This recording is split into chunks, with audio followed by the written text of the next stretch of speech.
నిన్న హోలీ పండగ చాలా గ్రాండ్గా సక్సెస్ఫుల్గా జరిగింది. ప్రతి ఒక్క స్టేట్లో హోలీ పండగ చాలా మంచిగా జరుపుకున్నారు.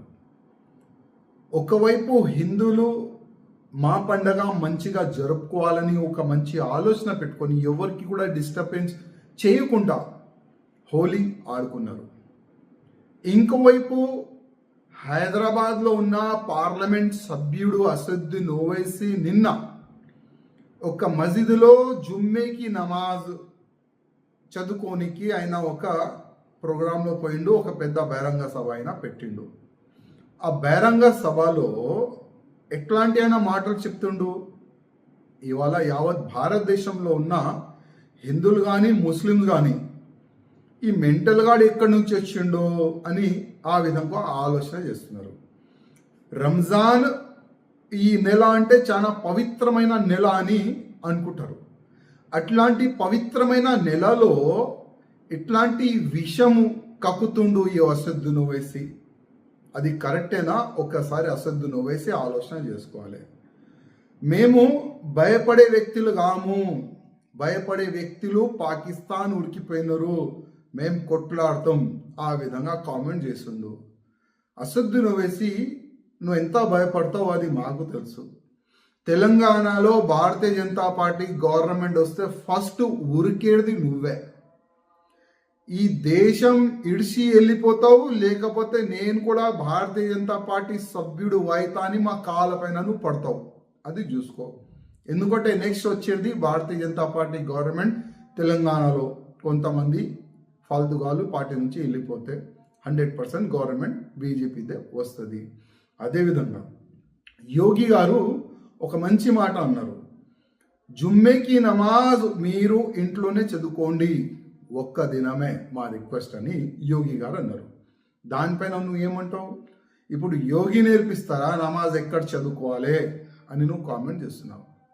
బుద్ధి లేని ఓవైసీ, నువ్వు కొద్దిగా ఆలోచన చేసినావా యోగి గారు ఆ మాట ఎందుకన్నారని? యోగి గారి ఆలోచన ఏ విధంగా ఉందంటే ఎక్కడ కూడా కమ్యూనల్ వైలెన్స్ కాకూడదు. హిందువులు రోడ్ పైన ఉంటారు, హోలీ ఆడతారు, కలరు ముస్లిమ్స్ వాళ్ళ పైన పడితే మళ్ళీ కమ్యూనల్ వైలెన్స్ అవుతుంది. ఒక మంచి ఆలోచన పెట్టుకొని వన్ డే జుమ్మేకి నమాజ్ ఇంట్లోనే చదువుకోండి అని ఒక మంచి ఆలోచన తిని ఒక మంచి సందేశం ఇచ్చిండు. నువ్వేమంటావు? నువ్వు నేర్పిస్తావా? అంటే భారతదేశంలో అందరు మంచిగా ఉండాలి అని నువ్వు ఆలోచన లేదా?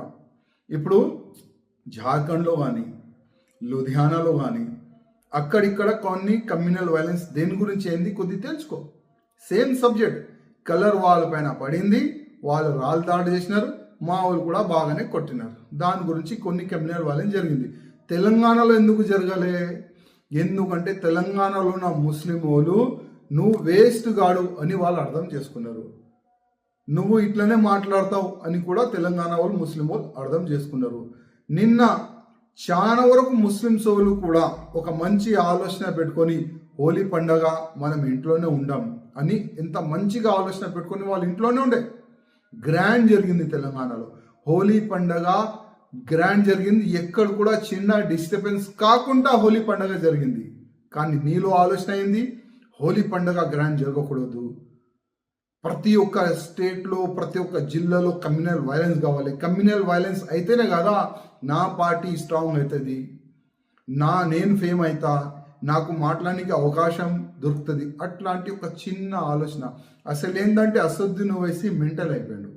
ఆయనకి మెంటల్ హాస్పిటల్ పంపించి ఆయనకి ట్రీట్మెంట్ చేపిస్తే చాలా బాగుంటుందని నేను ముఖ్యమంత్రి రేవంత్ రెడ్డి గారికి రిక్వెస్ట్ చేస్తాను. ఎందుకంటే ఇప్పుడు మీకు కొత్త ఫ్రెండ్ అయిపోయిండు అసదుద్దీన్ ఓవైసీ, అక్బరుద్దీన్ ఓవైసీ. మీ కొత్త ఫ్రెండ్కి మీరు కొత్తగా ఒక మంచి మార్గదర్శనం ఇస్తే చాలా బాగుంటుందని నేను రేవంత్ రెడ్డి గారికి రిక్వెస్ట్ చేస్తున్నా. అదేవిధంగా ఒక మంచి హాస్పిటల్లో ఇద్దరు అన్న తమ్ముల్ది కొద్దిగా మీరు ట్రీట్మెంట్ కూడా చేపిస్తారని ఒక ఆశ కూడా తెలంగాణ ప్రజలు చూస్తున్నారు, అనుకుంటున్నారు కూడా.